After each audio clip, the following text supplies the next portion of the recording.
Wow, everybody, take a look at this. Great news. U.S. economic growth shatters record at 33%. Amazing. Everybody's rich. Americans have nothing to worry about. Everybody's rich. Hey, it's a record shattering number, so everybody's fine, right? All right, let's get into the real economic news. Your daily dose of economic reality. Hey, everybody, my name's JJ. You're watching Bull, Boom, Bear, Bust. It is Thursday, October 29th. Let's talk about this, and we touched on this in our previous report. We told you that the GDP number is going to come out and likely beat expectations. Well, that's exactly what happened, and this is being touted as a record-shattering number. Now, here's the thing. This number, I don't want to say baseless, but it's pretty much baseless. It's based on stimulus, so you could say it's not baseless because it's based on stimulus. But should we really gauge the strength of an economy based on money that just gets created out of thin air and handed out to millions of Americans? All right, so benefits including standard unemployment benefits, enhanced unemployment benefits, the stimulus checks, all of the forgiveness that allowed people to have more money to spend, the rent moratoriums, the foreclosure prevention programs. In some cases, the business loans to small businesses that enabled to keep some of their workforce on the payroll, even while the business was technically shut down. And think about all the businesses that didn't survive or are not going to survive this shutdown. But here's the real situation. More people now than ever are dependent on handouts to survive. Let's take a look at a chart.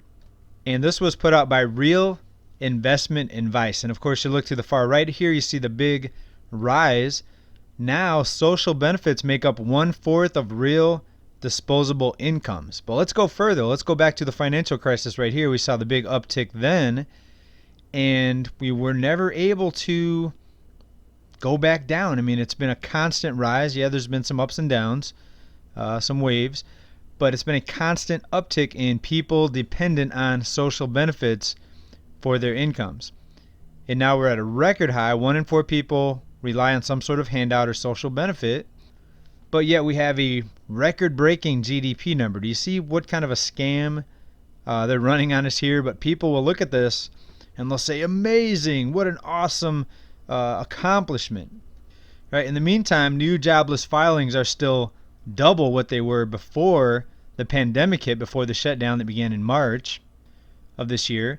We still have 6 million people that are not able to make their housing payment. That's when you look at all the renters and the people behind on their mortgages. But again, a record-breaking GDP number. Now, the GDP number doesn't care if 6 million people are on the verge of homelessness. The GDP number, it doesn't care if 1 in 4 people depend on a handout to keep food on the table.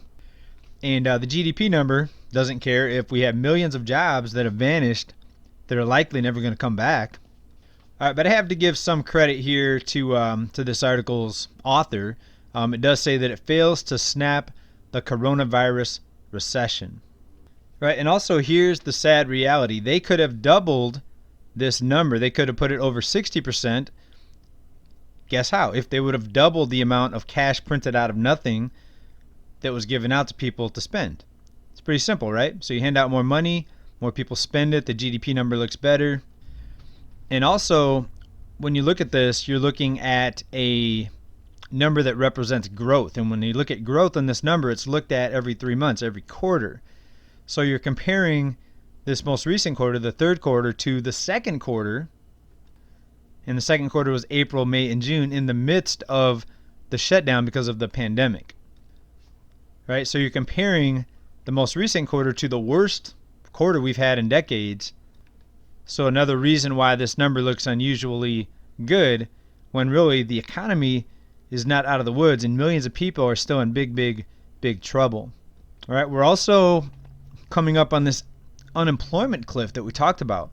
Most regular unemployment benefits are only good for 6 months, and unless some sort of other extension happens or rescue program or enhanced benefits take over to make up for the baseline unemployment benefits, again, people are in big trouble. You're going to see one of two things happen: a massive Main Street collapse. When I say Main Street, I don't mean the stock market. I mean the stock market, that's Wall Street. You could see the stock market go up, but yet have millions of people become homeless.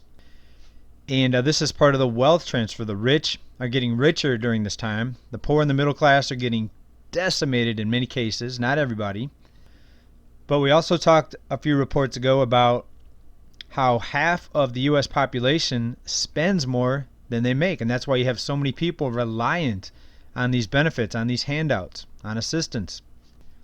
And here's another thing. The banks can keep lending.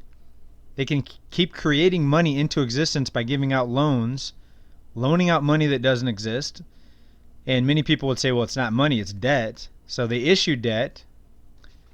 But that debt, money, whatever side you want to take, gets put into the economy. That gets factored into the GDP number, right? So what kind of a scam is this?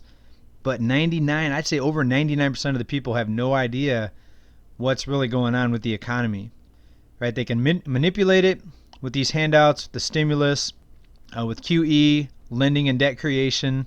On paper, they can make things look good. The unemployment number looks pretty good. It's less than 10%. Not bad considering that we're coming out of the worst recession/depression since the Great Depression. Right? But what does it really mean? On paper, what does it really mean when people have no food? Over 50 million people missing meals. Recent report we talked about here. All these people that need handouts, foreclosure prevention, eviction moratoriums. In some cases, utility bills that still can't be paid. People need assistance.